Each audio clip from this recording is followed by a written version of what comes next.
Hello, everyone. We are with our second episode. Today, we have a special guest, Todd, New England ATM. Before I met Todd, I asked him a few questions to give me an opportunity to do a great presentation. New England ATM owns and operates just about 500 ATMs. He processes over 2,000 ATMs. I asked cash dispense monthly or annually. He said too much to count. I love that answer. The one answer that I think people are going to love is to know that Todd pays about $30,000 on monthly commissions. Talk about the production that he has in New England in that area, and for merchants that want to know more about the business, that know that they're going to get paid. Years in the industry, he started in 2008, and average passive income per location about 210 per location. Those are great numbers.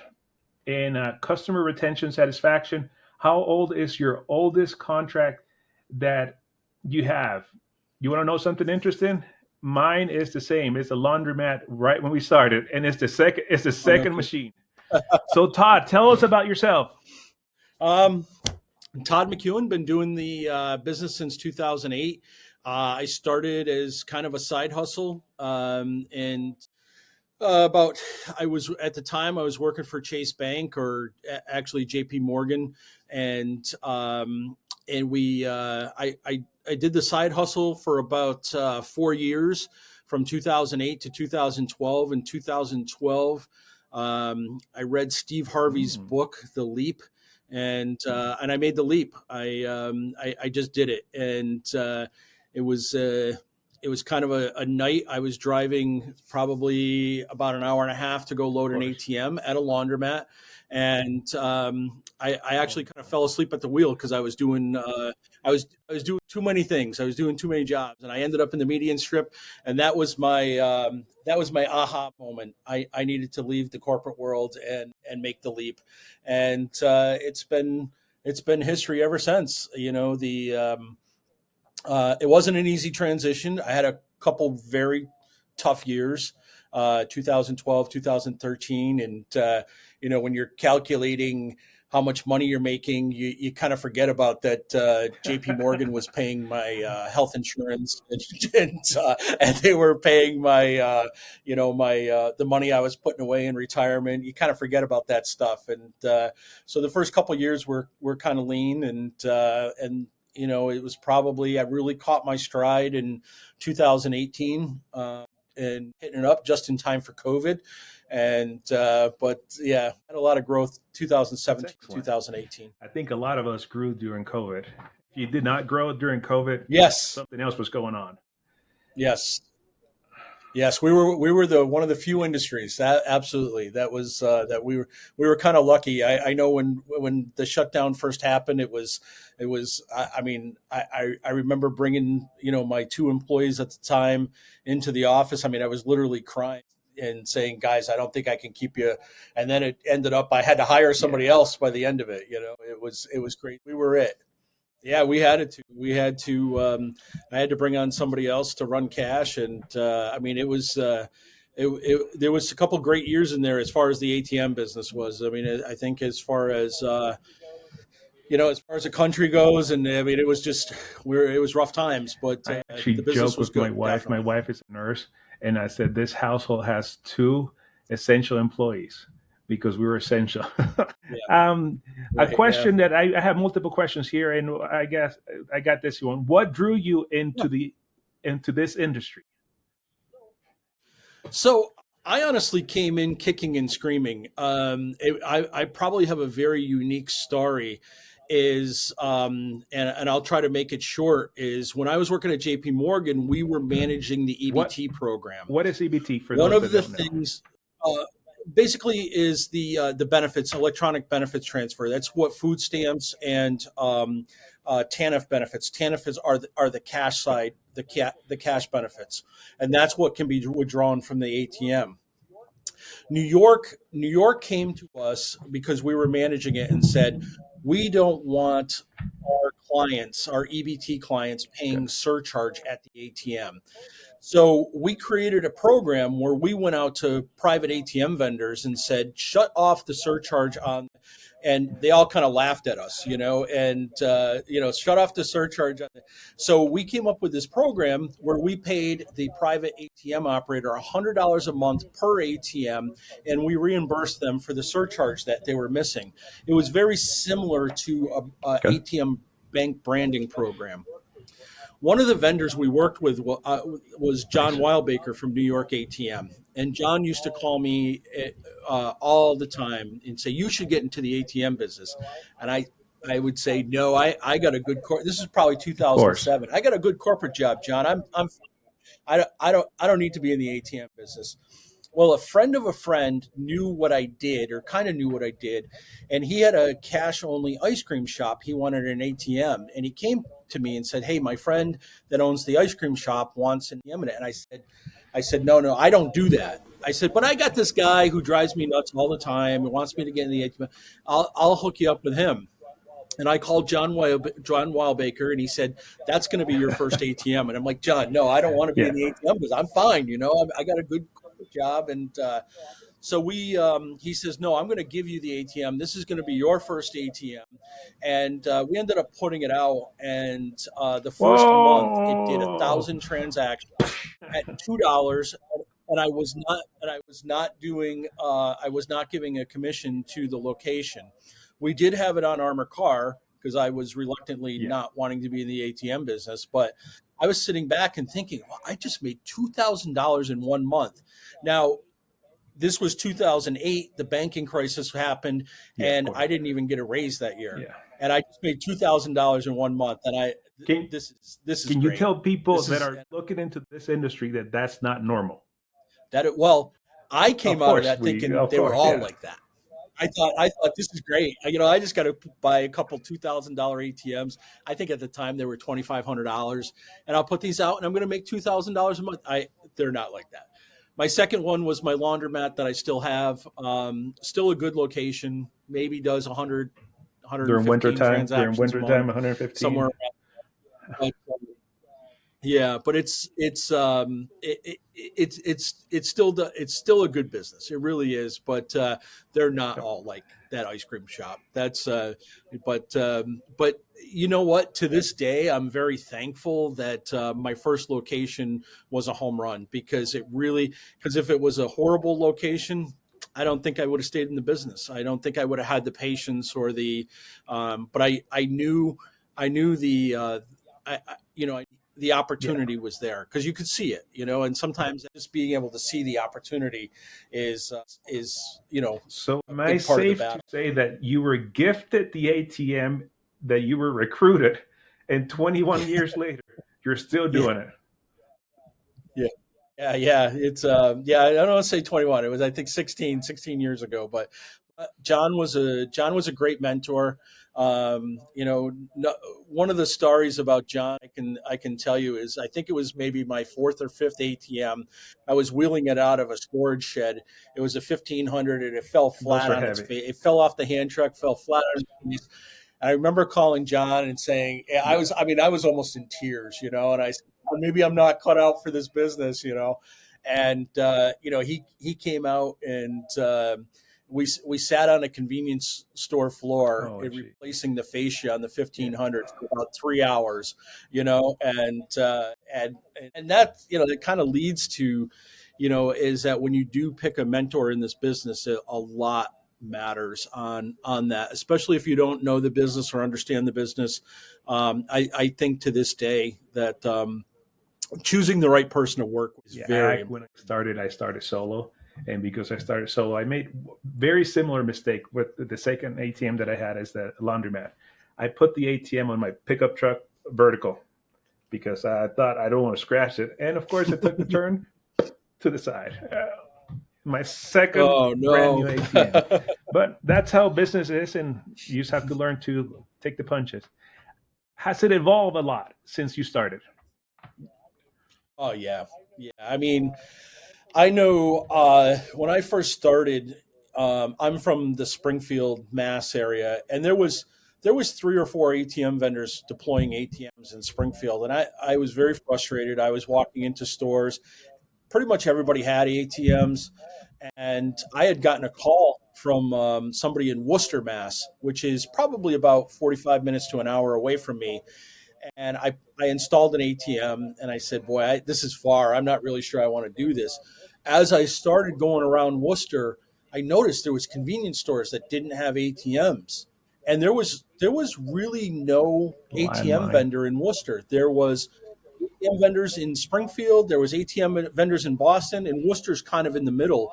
And the Boston ATM guys didn't make it to Worcester, and the Springfield guys didn't make it to Worcester. So I really looked at that opportunity, and even though it was far from me, very quickly we ended up deploying almost 70 ATMs in Worcester, and it was just because we were walking into stores that just didn't. They were looking for ATM vendors. Right now, there's probably very few pockets Yeah. like that throughout the country. Is that the business has matured, and you find too the merchants want more and more of the cut, and but it's still a good business, but Yeah, for sure. it's different. Um, Describe your current ATM operations. You have two businesses in itself. You have the ones that you deploy and the ones that you process. Yeah, yeah. It's so the deploy is I've been focusing more and more on the processing end. I kind of feel like we we load probably about 150 ATMs ourselves. The rest of the ATMs are loaded by third party private. We've gotten away from Armored Car. At one point, I think I had well over 100 ATMs on Armored Car. It's just gotten too expensive. So we've teamed up with other ATM Okay. vendors out of Boston, Worcester, all through New England that load our ATMs. We probably have I'm going to say probably 10 really solid loading partners that load the other 350 ATMs, mostly in the Northeast. We're very Nice. Hyosung centric. And when I started, that was pretty much the only option that was available. And, we've kind of really stayed very Hyosung. We were very fortunate enough to have Jeremy Ward from Hyosung 2 years ago fly up and do a certification class in our shop. So I got all my employees certified. We internally repair all of our own dispensers. But in the last couple of years, I've really been focusing on processing. It's a little bit easier. I mean, I don't want to know if it's easier, but it's a little less capital intensive, definitely, than putting out ATMs. And I really do enjoy working with people. I think I was kind of blessed when John Wildbaker got me going, and I always felt like That's I excellent. wanted to pass And that I think along there's something that I to. did not mention when I introduced you. You were the founder of the Facebook group. And tell us about how you got to that idea. Yeah, so I mean, I was one of 4 founders of the Facebook group, and it was kind of funny. It was during COVID. We would get on a there was an app called Clubhouse. I don't know if I'm not sure, but it was like a chatting app. You'd get on it and you would talk, and we would just talk. There was a bunch of us that would just talk about the ATM business. And one of the things we talked about, we were frustrated as hell about seeing what was happening on Facebook. It was probably around 2000, these ATM gurus that had 2 ATMs Course. started selling courses. And it was just make $1 million, and it was all. And we were frustrated, and we started the ATM business startup groups with the intentions of not taking any income, not being bought out by any particular processor or manufacturer, and really trying to tell the real story about the ATM business. We we just really, really hated the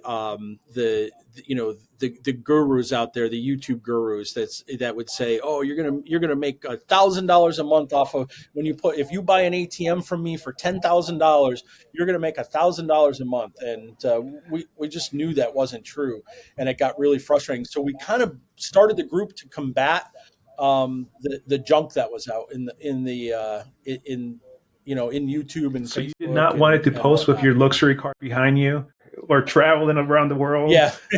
Yeah. Yeah. No one wanted to see my Kia. That's, that was, but yeah, that's No, you wanted to let people know that you get phone calls at 2 a.m. or 3 a.m, break-ins Yep. and all that. That's the part that people don't talk about, right? No, exactly. And a lot of those gurus didn't ever experience that because they only had 2 ATMs, and The they chances thought for they that were to experts happen are in the very business. low for a robbery or to get the phone call. Yeah. What type of locations do you see yourself that you have on your portfolio? We're talking about 500. If you say the top 10% are this. Yeah. Yeah. The top 10% would probably be Excellent. convenience stores and gas stations. And the reason for that is there was, we all know about the Paramount crash. But years ago, there was a company in the Northeast that had a kind of a parallel path to Paramount. I won't name them, but they got into a lot of trouble, and they had hundreds of ATMs that were out of service. And so I'm going to say that was probably 2019 or 2009, 2010. And I was able to pick up a lot of their locations very quickly. I look back at it and I said, Of boy, I course, wish I had a lot more capital at the time to roll it out. I did very well. There was a lot of ATMs that were out of service, and I was able to grab those very quickly. At the time we didn't do barbershops. It wasn't a thing. We just didn't. The barbershops was. I remember the first time I heard somebody put an ATM in a barbershop. I says, that's kind of weird. I'm like, and of course. I now have ATM in barbershops, and some Nail salons good. too. I have a fair amount of nail salons. I love the nail salons. Yeah, I haven't, and that was more of a recent. Is that the nail salon owners tend to be very Yes. suspicious on who they do business with. They're very guarded, and when you get a nail salon and you give good service, they will tell all their friends and relatives, and I love dealing with the nail salons because they're very And they're very appreciative loyal. of They're the very service. loyal. Yeah. Extremely, Yeah. extremely loyal, and so I enjoy that a lot. To follow up with that question, what do you look when you choose a new ATM placement? Just when you think you got that down, it seems to change. I had a merchant. I have an existing merchant, and he asked me to put an ATM in a smoke shop about 2-3 weeks ago. I just posted this on the Facebook group, and I said, no, I don't do smoke shops. I don't like smoke shops. I don't. And he kept bugging me. Finally, yesterday at 1:00, we put the ATM in the smoke shop. I said, geez, I wonder what this thing's going to do. Last night, God is giving the blessing to the smoke shops, guys. You heard it here. Yeah, so I was just shocked. But I used to have, and I cannot find it. When I first started, I had a sales guy out in the street, and we would give points. If they had lottery, they got 5 points. If they were a convenience store, they got 4 points. If it added up to like 35 points or something, Check mark. then Yeah. it was okay. It was okay to put an ATM. So of course we're looking for, if you're looking at a store, just stand in the middle of the store and say, what's the need for cash? We're very fortunate in Massachusetts that we have a very strong lottery. I think we're listed as the second strongest lottery in the 50 states. So convenience stores that have lottery, Keno, is you can't use debit and credit for lottery in Massachusetts. It's still illegal. Some states it's not anymore. But and then of course our best locations are in low income neighborhoods where where the bank deserts exist. I think my best location is a check cashing store, and there's not a bank within probably a mile and a half in And any that's the direction bank. that you That's go. the bank. The little And two by yeah, two. yeah, exactly. Everybody in the neighborhood goes there to pay their bills. That's where they get cash. That is their. I think they even go there to get advice from the owner. Going back a little bit It's to the to your point system. This is not part of the questions that I had. How heavy is yeah. walk-in traffic on your point system, or if you were still using it? Yeah, I always thought, especially when it came to liquor stores, that was always, it's funny because liquor stores, for the most part, don't do well for me. But it was always, I had a mentor that always said, if you're gonna, he says, if you're gonna put an ATM in a liquor store, make sure it doesn't have a parking lot, right? So that was the liquor stores that they were in downtown, and it was all walking traffic, and it wasn't, it wasn't people driving there to go get their. The second thing he said is look for how many nips they sell. If the fair amount of, I don't know if we call them nips in the rest of the country, because but you're talking to someone in Colorado. Yeah. Those are the 1.5 ounce bottles of liquor. Yeah. So we don't call them liquor stores either. We call them package stores. So I was trying to avoid the word package store. Yeah. So, but if but yeah, we call them package stores or packies. That's new to us. That's what that's our slang. How do you approach a partnership with business owners? Because you're about to enter into partnership here.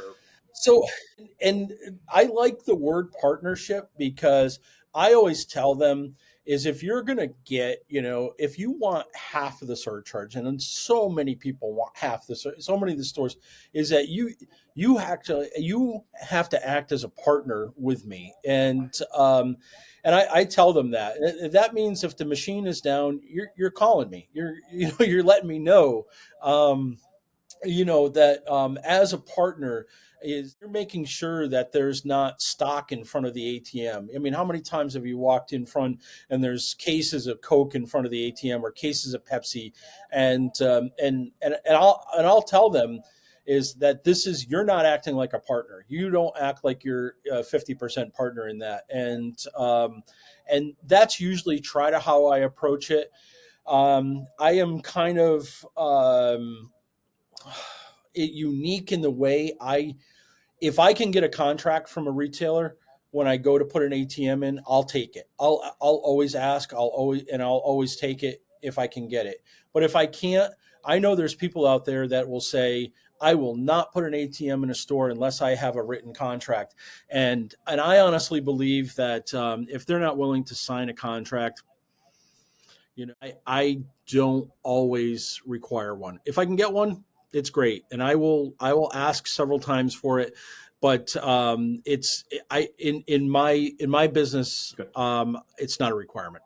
And I know that there's a lot of ATM vendors, and I think those ATM vendors lose out on because they're so afraid of losing. They're so afraid of losing something, and honestly, there are very few cases where I would enforce that contract if they were kick me out. I mean, I get mad for a day or two if they kick me out, but I don't want to spend the time in court to recover a couple $1,000. It's just not worth it. This question it's a very simple question, and we know the answer, but I think I want you to expand a little bit more on ways to find revenues. How do ATM operators typically generate income from their machines?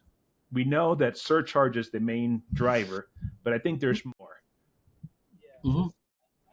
Yeah, absolutely. And I think this is the huge question we're facing now as ATM operators is what else is there? The ATM, since it was created or since they started becoming popular in the mid 90s, have done one really good thing, and they've dispensed cash, and they do it very well.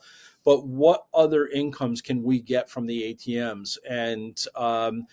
Uh, and I'm seeing a lot of my the guys that process with me. They're getting very creative with percentage surcharge. They're allowing the ATM to dispense $800, $1,000, and they're charging a percentage of what comes out of the ATM. I really haven't done that. I'm kind of old school, but I'm watching, some of the guys that process with me do that, and they're very successful at it. One of the things I've really taken advantage of is the credit card segmentation, and that's when somebody uses a credit card at your ATM, is that we have the ability to do an upcharge on that transaction.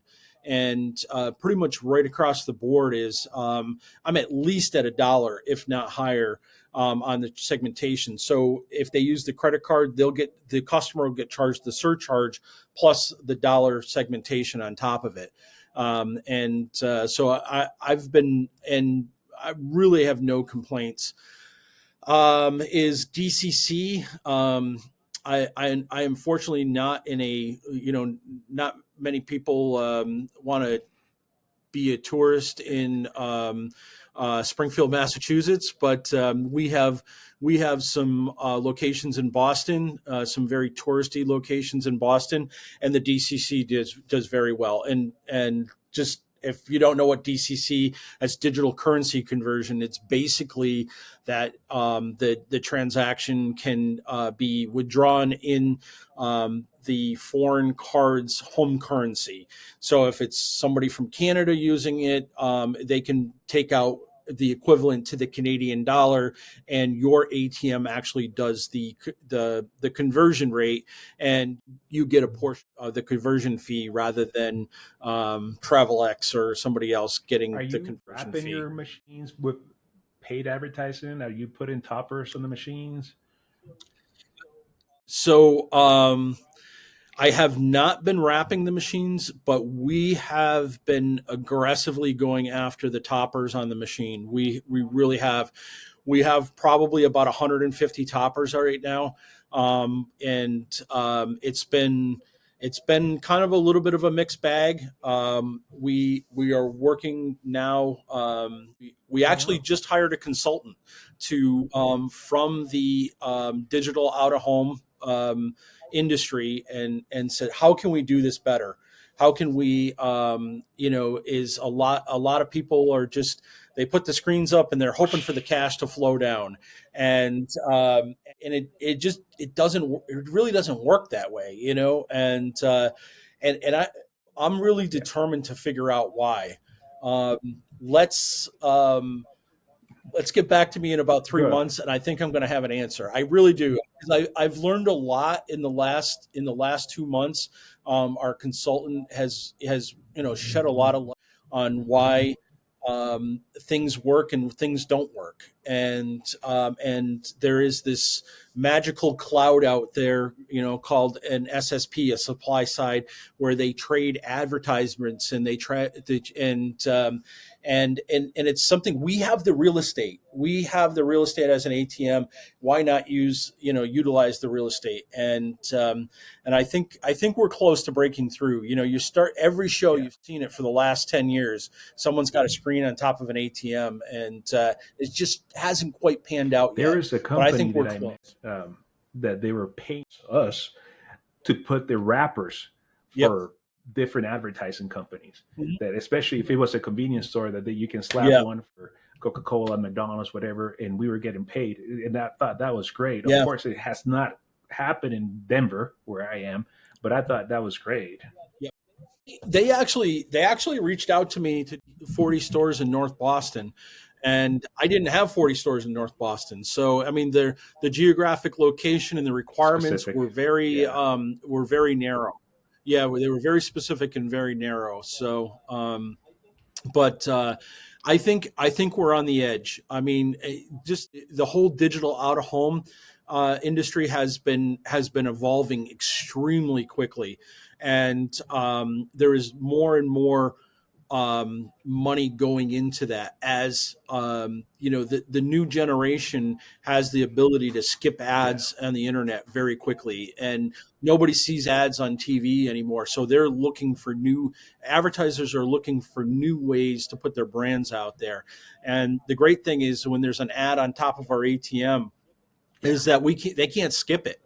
It's right in their face, and they can't skip it. They can't push fast forward, or or they can't put an ad blocker on it. It's right there. It's coming of an age, Well, I and would like to we're know the there update soon. once you find out with the advisor. I'd love to Yeah. come on Another and tell question you about here. it. This is for probably for more newcomers or people that are interested on the business. What advice will you give to someone looking to start an ATM operation? Just Just do it. I think that, give this yeah, guy just an I mean, just ATM. I mean, if yeah, yeah, I mean, just it's funny is I've had a lot of people that have that just question, and they keep questioning. Oh, is cash going away? Is it if you're going to do it, just go ahead and do it. Just go in and do it, and then have patience once you get ahead and do it. Is that I've seen so many people. We have probably I think over the course of time, well over 100. I don't know the number, but it's well over 100 people that have processed or processed with us. And there's so many That's that it. have bought one Yeah. ATM. It didn't do well. And the next thing they know is they're selling the ATM. And it's just just do it, and then have the patience, because if you're going to put out if you're going to put out 20 successful ATMs, you're probably going to have to deploy 30 to 35 ATMs, and then redeploy the 15 of them to get 20 successful ones. Even after all these years in businesses, I still make mistakes and in putting out things, and it's just you just never know. You think it's going to be good, and then Yeah. the other side happens. You think, I don't want this account, and then it turns out that they are Will you it's a say good that the location. top question that is asked in the Facebook group is how I get started? Yeah, I think so. I'm going to say definitely, and I think the biggest hurdle that getting into the business that I think everybody's going to find is finding a bank that's going to work with them. And what's interesting is 90% of the people, 99% of the people getting into the business, that's not even a question about on the top, because they don't realize, like, why wouldn't a bank with me? Of course a bank is going to bank with me. And banks don't like us for various amount of reasons. We're high risk. We zero balance our bank accounts, so the bank doesn't make any money on being able to lend the zero. We could be walking out of the bank with 50, $60,000, and we get knocked over the Yeah. head, and they got a reputational risk. People don't want to walk in the bank because we got Yeah. robbed in their lobby. And so I mean, there's just, I mean, I could keep going the reasons why banks don't like us, but that's the first hurdle anybody's going to really encounter. And I would suggest to anybody getting into the ATM business, find yourself a mentor, find yourself somebody to work with, somebody to guide you. And I'm a big believer in finding someone near you. If they're close enough to you that they can help you bolt the ATM down and show you how to program it, that's great. But at very least in the same So time the zone. the first question should not be what kind of machine should I buy? Yeah, no, I mean, it's we're very fortunate. We have two very good manufacturers that both Hyosung and Gen Mega. We could sit here and argue over the We just differences wanted to between the dispense two cash. and which ones.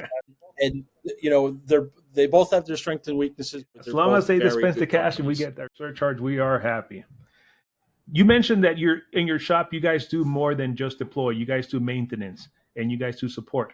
Give us more about that. Yeah, yeah. So we do. We have.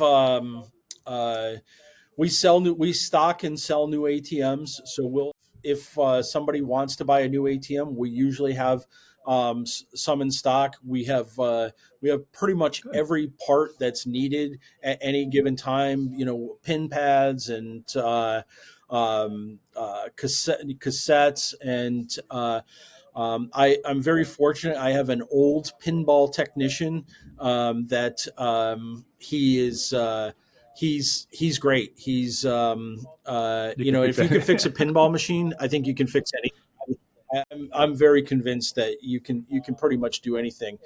Um, so he does a great job, and he does refurbishment of the dispensers.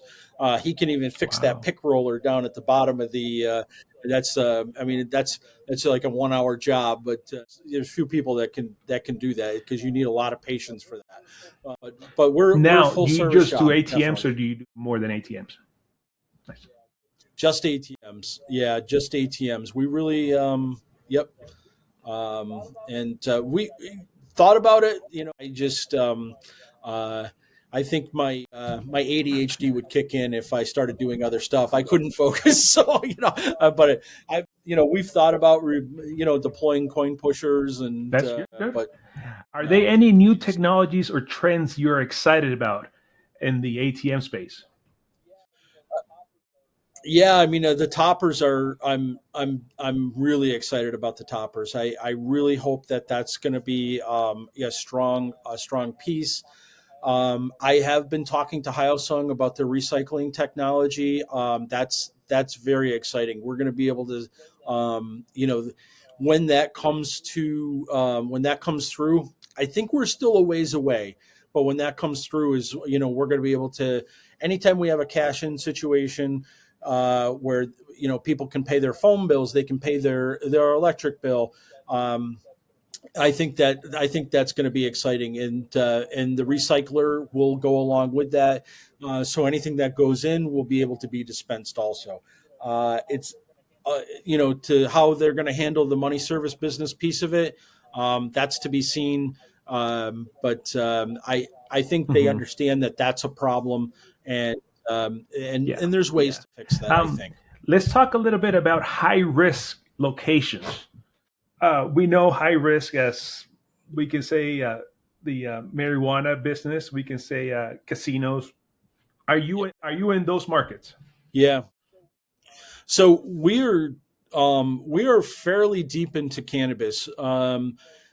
When legalization started rolling out, Massachusetts was one of the original states to be. I think it was Washington, Colorado, Washington, Oregon, and then Massachusetts was one of the states.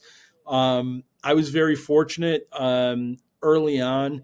One of the banks that was banking cannabis, one of the two banks in Massachusetts at the time that was banking cannabis, we were able Nice. to create a partnership, and they had a program that anybody they did business with Cute. had to go through their training course.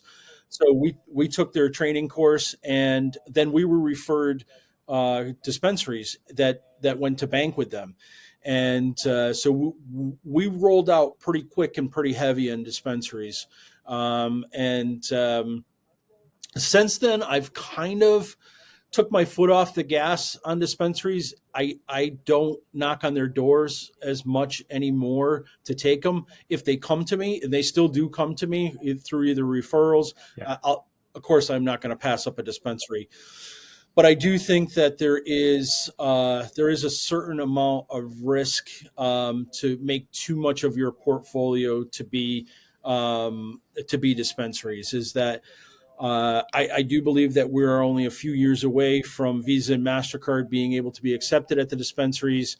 And I don't think the dispensaries are going to think twice to kick us to the curb. So I try to keep a percentage of my portfolio of dispensaries. I think I'm somewhere That's around good. 20% right now. That's what I kind That's of good. feel very comfortable with.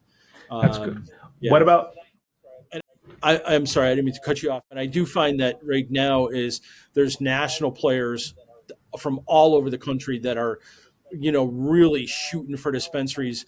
now I'm talking to dispensaries and they're like, well, we want 60% of the surcharge because somebody in Washington State offered us 60% Yeah. and free cake every Friday or something. I don't, and it's just in those Yeah. I just walk away Um, from. I guess there's a lot to do in that industry, and there's a lot of opportunities, but challenges could happen very quick, especially if they run out of Yeah, cash or something very quick. You have to go and show up. that is a risk. Is that when the card machine goes down, inevitably it happens on a Friday afternoon at 5 o'clock, and the money is just pouring out of the ATMs, and you're like, oh my. I'm waiting for my cash delivery was supposed to be here an hour ago, and it's not showing up yet, and you just know Yeah, you're going to start or getting they the phone. forget to call the ATM operator, and then you Oh want to yeah, do a fire drill oh when yeah, you don't have the capacity to do it. Um, yeah, a yeah. couple more questions to wrap up, Todd. I It's appreciate your time. It's very yeah, good yeah. information that you're giving us here. Um, what's been your big challenge and skill in your ATM business? I think I think probably is systems and procedures. One of the biggest mistake that I made early on is just it just I just always did it. I just always did it, and I really didn't have any systems or procedures, and that's really my biggest focus right now. Is it's when you have five commission checks to write, it's you kind of think it's silly to have a check writing software, Mm-hmm. right? So I never had it, and now you're writing 200 checks, and you just don't have the systems in place. So the advice that I would give to anybody that's growing is just create those workflows, those systems, the procedures, and the standards. Almost, um, I came from the corporate world, and we had a Especially playbook the for banking world. everything, and yeah, yeah, and I did not roll that over into my ATM business, and I always felt like I was behind the ball. And until you start getting those procedures and those systems and those SOPs, standard operating procedures in place, is that you will struggle and you will lose customers over it because they get frustrated. What happens if a commission check doesn't make it to the retailer, and should be a procedure. How do call tickets come? They come in through text messages, emails. They come in through phone calls, and there's certain merchants I can't get to text me for the and I'm really working on that right now. Is okay, guys. If you want this solved, is you Nice. have to open a ticket with us. We now have a ticket system, and you have to open that, and it's got to go through its workflow because not Yeah. everything can go through me. It's And so that's the biggest thing in growth is if you can get that piece down. What happens when you get a new what is the workflow, and how does it progress from getting the lead, to Yeah. they call it the cradle to grave, is how everything happens in between. And as a small business operator, sometimes you think some of that's silly, but as you start to grow, Yeah. it's not silly anymore because some Are things you become using very AI for any frustrating. of this? I love AI. I have not used really Mm-hmm. AI for any of the workflows, but pretty much every email I answer right now is, especially if it's a thoughtful email, I'll usually write the email and then I'll ask ChatGPT to clean it up. As far as proposals, especially the larger proposals, ChatGPT always has. And honestly, I'll sometimes use ChatGPT as my brain. Hey, I have this problem. Give me some options, and I'll put it into ChatGPT. I don't always listen to it, but there's some options that ChatGPT will come Mm-hmm. up with that you just don't think about. It's, how do I approach it? I asked ChatGPT the other day. I have a merchant that has two very good locations and one location that does 5 transactions a month, and it's the same owner. And how do I approach that owner? I asked ChatGPT, and they gave me like 5 or 6 different options, and it, Yeah. it just helps you kind of think, it gives you options, and you just kind of talk to it like they're a friend. I always say please and thank you, so when the robot wars hit, There you they'll go. hopefully spare me. So Are that's you using any paid services for systems? Yeah, we do use Nice. ATM Boss for is I think Peter's got a really great product. We use that for forecasting. Forecasting our loads and writing our checks. And ATM Boss That's excellent. is very good. Um, Two more questions, and then I'll give you an action to call. Yeah. How can an ATM operator better collaborate with merchants and service providers? I think one of the things that I've found over the years is as I've grown, I've I've inevitably spent more time in the office, and because it's where I'm kind of needed is, and so my cash loaders are the ones that are the face of the and and I've determined one of my fourth quarter goals is to get out in the field and really start shaking hands with my merchants again, because I don't do enough of them. I don't see them. I walked into a store the other day. I hadn't seen the merchant in Did probably not know a you. year or so, and he says, "Where have you been? Where have you been?" And and I want more Yeah. money. I was like, okay, this is why I don't walk into the stores. But no, I think that's really just that personal touch of being able to I think merchants appreciate that. And sometimes we lose perspective of what the merchants live. Yeah. I mean, they're stuck behind that counter, 12 hours a day, and Yeah.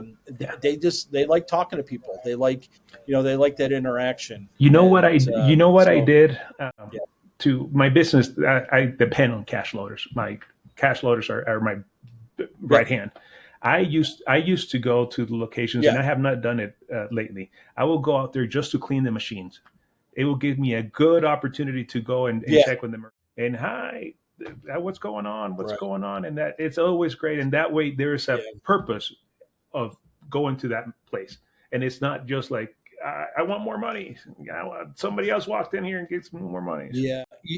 Inevitably, as you walk into some of the locations and you say, "Hey, you have a friend that Yeah, needs an ATM," and they always do. They always, "Oh, let me talk to my buddy," and he was complaining about his ATM vendor the other day, and so that's always a great outlet for getting new accounts and just going out there, asking just your going out merchants. and Just checking. ask. Here, this is the last question for you. What does success Yeah. mean to you beyond profits, and how do you use your platform to make a difference? So I I love working with other people. I About 3 years ago, we sold a couple locations to a gentleman. His name's Jesse Tatro and his partner Ryan Desky, and they started with maybe 5 or 6 ATMs, and now they're between the ATMs they have. They've been aggressive as hell, and going out and getting locations. I think they're both early 30s, 33, 34.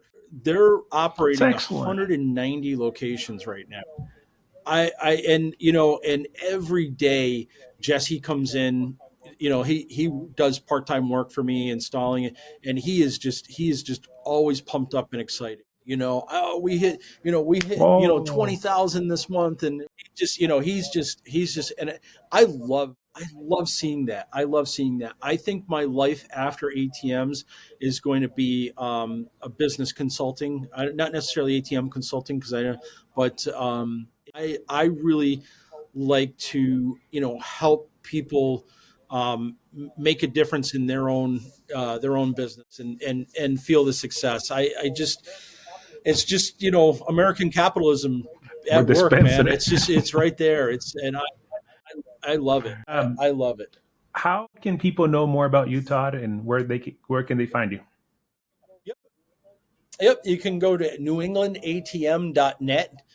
All one word. You can. That's my and I'd love if you don't belong to the Facebook group. It's ATM Business Startups on Facebook, and it's startups with an S. We had an imposter make one ATM Business Startup, and we're ATM Business Startups with an S. So if you're on Facebook, and I'm I'm on Instagram too. Sorry, at New England ATM is on Instagram. But I There spend you go. way too much time on Facebook, so Todd, they I can find me on appreciate your Facebook time. somewhere. I'm sure everybody who listens to this will see a Thank lot of you. value. Thank you. Yeah, this has Thank you been very fun. much. Thank you. I appreciate it. Bye. Take care now.